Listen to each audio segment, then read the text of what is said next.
Donc là, on a une vidéo qui est dans le PDF, ce qui nous fait un PDF assez lourd. Si je regarde un peu les documents ici,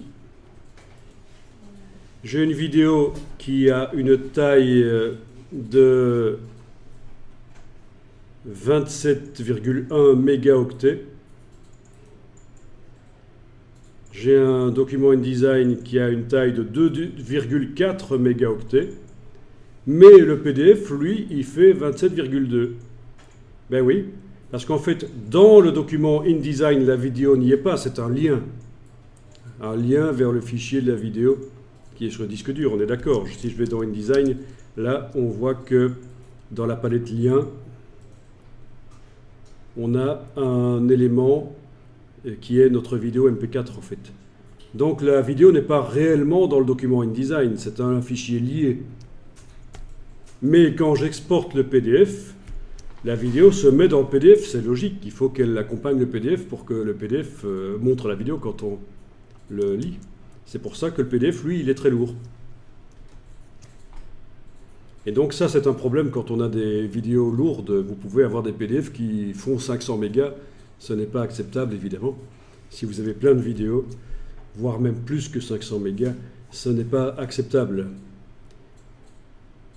C'est pour ça qu'il vaut mieux externaliser les ressources vidéo sur un serveur et on aura un tout petit PDF. Et quand les gens cliquent sur la vidéo dans le PDF, ça fait appel au serveur. Si vous avez un PDF avec 80 vidéos, que les personnes sont intéressées par voir que 2 ou 3 vidéos, ils ne vont pas devoir se taper un gros fichier PDF juste pour 2 ou 3 vidéos.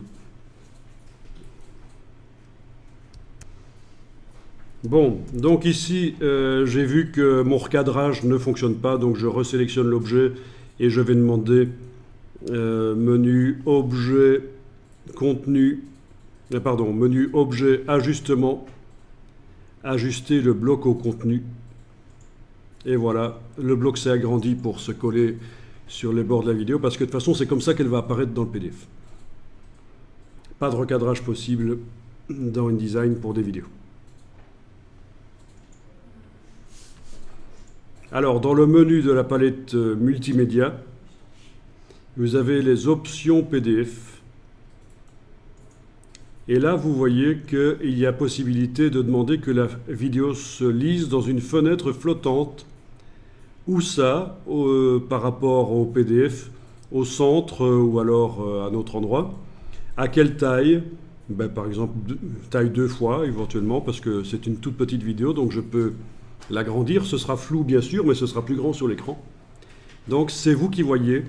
La vidéo sera toujours dans le PDF, mais quand on va cliquer sur elle pour la lire, elle va se lire dans une fenêtre à part.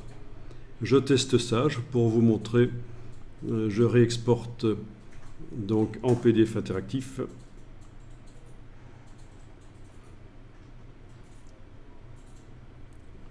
Voilà, donc quand on arrive sur la page et qu'on clique sur la vidéo, elle s'ouvre et elle n'est pas à la taille 2 fois. Ça c'est foireux par contre. Elle est à la taille normale.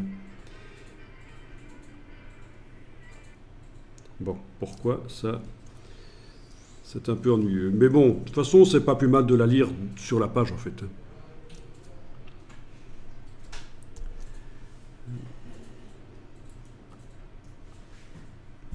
Pourtant, dans les options PDF, il est demandé qu'elle se lise à la taille 2 fois.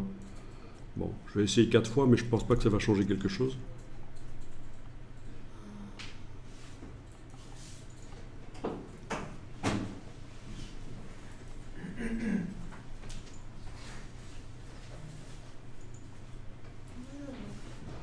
Ceci dit, il y a certains skins qui vous permettent de les faire passer plein écran aussi.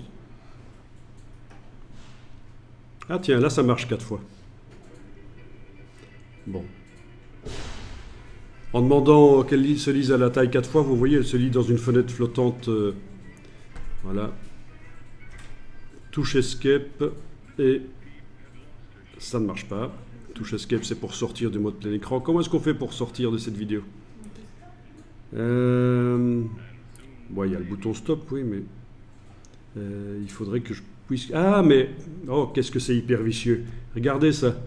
On a une croix, là. Une croix pour fermer la vidéo. Vous avez vu la taille de cette croix? Il faut le savoir. Hein.